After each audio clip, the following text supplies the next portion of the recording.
નમસ્કાર દર્શક મિત્રો, ખબર આપ તક ન્યૂઝમાં તમારું હાર્દિક સ્વાગત છે। હું છું મનશ્રી શેરબાનુ। વડોદરા શહેરમાં આવતીકાલે જૂની ગાડીનું વિસર્જન થનાર છે, જ્યારે વડોદરા શહેર સિટી પોલીસ સ્ટેશનની હદ વિસ્તારમાં આવેલ છે। જ્યારે આજ રોજ વડોદરા શહેર પોલીસ કમિશનર અને ઉચ્ચ અધિકારીઓ પીસીબી અને ડીસીબી બ્રાન્ચ ફૂટ પેટ્રોલિંગ કરવામાં આવ્યું, જેમાં સિટી પોલીસ પીઆઈ સહિત સ્ટાફ દ્વારા પેટ્રોલિંગ હાથ ધરવામાં આવ્યું છે। જ્યારે વડોદરા શહેર પોલીસ કમિશનર દ્વારા ચુસ્ત બંદોબસ્ત ગોઠવવામાં આવશે।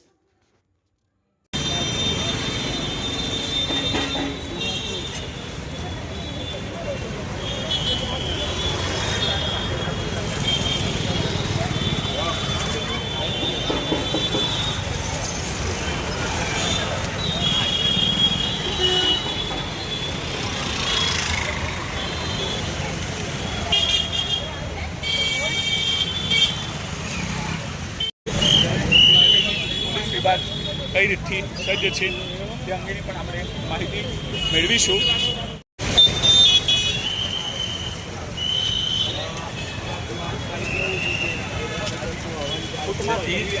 આવતીકાલે તો લગભગ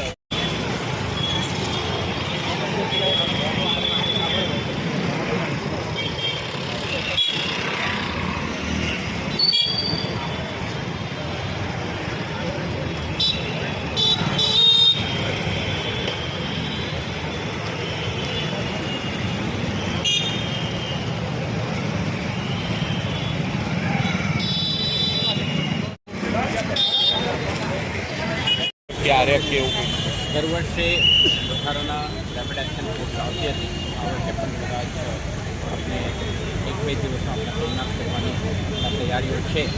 તો જ્યારે મારે કોઈના તૈનાત થશે ત્યારે આપણા માધ્યમથી દરેકને જાણકારી પૂરા પાડીશું। અત્યારે આપણી પાસે 3 કંપનીઓ ઓલરેડી હતા, એના ઉપરાંત આપણી પાસે 6 કંપની એસઆરપી આપણા કંપનીઓ આવી ગયા છે। એટલે પૂરતા પોલીસ બંદોબસ્ત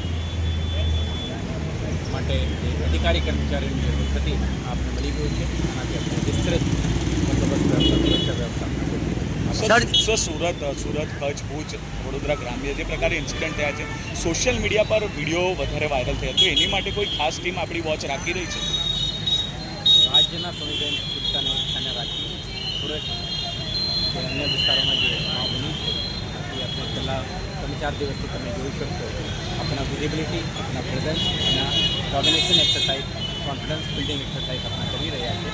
તે ઉપરાંત સાયબર ક્રાઇમ પોલીસ સ્ટેશન અને સોશિયલ મીડિયા મોનિટરિંગ ટીમ પણ સજ્જ છે, સતર્ક છે અને એવા કોઈ કિસ્સામાં સોશિયલ મીડિયા પ્લેટફોર્મ કે ઇન્ટરનેટ માધ્યમથી લોકોને ઉશ્કેરણી કરવાનો પ્રયાસ ન કરે। આપણા ચાંપતી નજર હેઠળ છે, તો આવા પ્રવૃત્તિ કરનારને પણ આપણે શોધી અને effective preventive measures, counter measures આપણે કરવા માટે શહેર પોલીસ સુસજ્જિત છે, કાર્યરત છે। સર, અંતિમ સવાલ, ઈદ અને ગણેશ વિસર્જન સાથે છે, શહેરીજનો તમારા જ છે, તેમની સુરક્ષાને શાંતિ સલામતી માટે આપ છો, શું મેસેજ આપવા માંગશો વડોદરા શહેર પોલીસ પરિવાર તરફથી?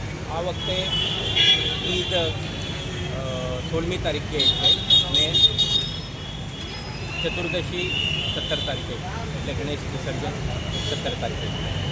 તો પારંપરિક રીતે વડોદરા શહેરમાં 43 જુલુસો નીકળતા હતા, તેમાંથી 11 જુલુસો બપોરે અને બાકીના જુલુસો સવારથી નીકળતા હતા। આ વખતે આપણા મુસ્લિમ બિરાદરો, ધાર્મિક નેતાઓ, સામાજિક નેતાઓ, આયોજકો સાથે આપણે વાતચીત કરીને તમામ જુલુસો સવારના સમયમાં જ નીકળે અને બપોર પહેલાં 2 વાગ્યા પહેલાં સંપન્ન થાય તે માટે આપણે આયોજકો સાથે આપણે અન્ડરસ્ટેન્ડિંગ બન્યું છે। તે મુતાબિક બંદોબસ્ત પણ આપણે ગોઠવ્યું છે। સર, 15 તારીખે મુસ્લિમ સમાજના અત્યારે જે 2 તહેવાર એક સાથે ચાલી રહેવાના હોવાના કારણે બંને સમુદાયના લોકો સાથે આપણા સતત સંપર્ક, એમના આયોજકો સાથે આપણા ડાયલોગ અને આપણા તમામ વિસ્તારને આપણે મેપિંગ કરીને સંવેદનશીલતાને ધ્યાને રાખીને આપણે બંદોબસ્ત વ્યવસ્થા ગોઠવી છે। તો વડોદરા શહેરવાસીઓ શાંતિપ્રિય છે, સંસ્કારી નગર તરીકે આપણે જે છાપ છે, ઓળખ છે, એક કલ્ચરલ હેરિટેજ સિટી તરીકેની આપણે ઓળખ છે। નાગરિકો પોલીસ એડમિનિસ્ટ્રેશન સાથે સાથ સહકાર આપે, એક શાંતભરી વાતાવરણ બંને તહેવારો ધાર્મિક શ્રદ્ધા ભક્તિ અને ગ્રાન્ડિયર સાથે ઉજવણી કરવામાં એકબીજાની મદદ કરે એવી મારી વિનંતી છે આપી।